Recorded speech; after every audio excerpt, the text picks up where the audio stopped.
Hey everybody. So this week's Parsha, Parshat Ki Tavo, opens up with the mitzvah of Bikurim. Bikurim means first fruits. In biblical times, when the farmer in Israel would have his first fruits, he would take those to the Mishkan, to the tabernacle, later on to the temple, and he would offer those first fruits of his harvest to the Kohanim, to those servants of God who have a very, very special role. Now, if you've ever owned a tree, we used to have a mango tree until it was blown down by one of the hurricanes many years ago. But I remember, I can never forget those first mangoes. It was always exciting. They always tasted sweeter than the rest for some reason. But it was always really, really exciting to get that first fruit. And so we take that excitement and appreciation and recognition from God, and we give it to God's servants, and those go to the Kohanim. And this is just one of a number of gifts that the Kohanim, that the Torah prescribes that the Kohanim get. And another one, we just happen to have here at Aish, a young man had his first child, his baby boy, and he had to do a pidyon haben. He had to redeem the firstborn son by redeeming him back, buying him back, so to speak, from the Kohen. It doesn't happen too often. There are a lot of things that can disqualify and not allow a pidyon haben to happen. But on day 30, that was the case. And he picked someone else here in the shul, a Kohen, to one of our Kohanim from the minyan, to redeem his son. And what does he have to give him? So he has to give him 5 silver coins. So there's different types. The Israeli government years ago produced these coins specifically for this purpose, and they were called 10 lirot coins because that was the worth, even though a lira is worth nothing these days. And the obverse, the other side of it, says, it made reference, kol b'chor bincha tifteh, that all your firstborn males you should redeem.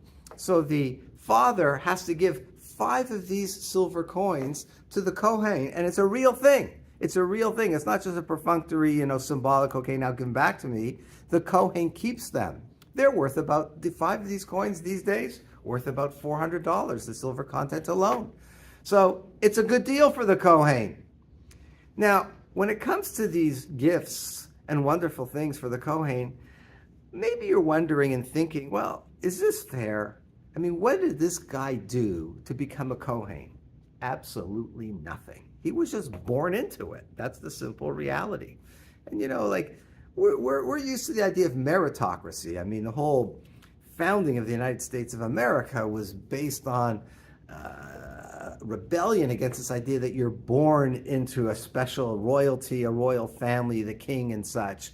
It's the idea that everyone should have an equal fare, an equal shot at success and status. So the idea of just being born into a special class of people, that kind of rubs us the wrong way in a certain sense. But if you think about it a little bit more, the fact of the matter is in a certain sense, we're all like Kohanim, meaning we all are born with certain strengths.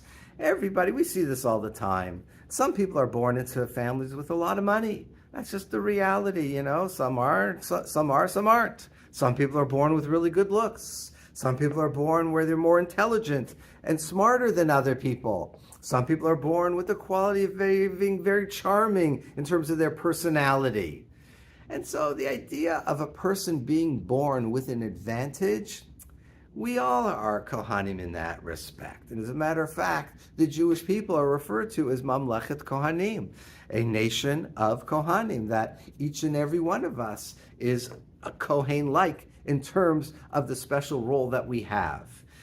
The fact is also, when you think about it, with whatever strength you're born into and whatever you have and whatever you've certainly developed, but even if you just got it from birth, there is a downside. Like I sometimes wonder, we have like 2 Kohanim here generally in our minyan. I never asked them that, but they always get the first aliyah. I wonder if they ever just think like, I wish they would just leave me alone. I just want to go sit in the back over there and pray, and I don't have to interrupt and get up there every time. I always got to be the star and get up there. And it's the same thing, I'm sure, people who are born with really, really good looks. It's like, can you just leave me alone already? The Jewish people, chosen people, Mamlechet Kohanim, a nation of priests. I feel this a lot, especially recently. Can they just leave us alone? Could we not be in the news? Can you not focus on us all the time? It's a little bit much. Can we just kind of like fade into the background a little. So the fact is that with every strength, there's always a responsibility, extra work, extra attention. That's also a fact of life. But again, the Kohanim are born into this special class of people. They have a special role amongst the Jewish people. But the more you think about it, each and every one of us is Kohen-like.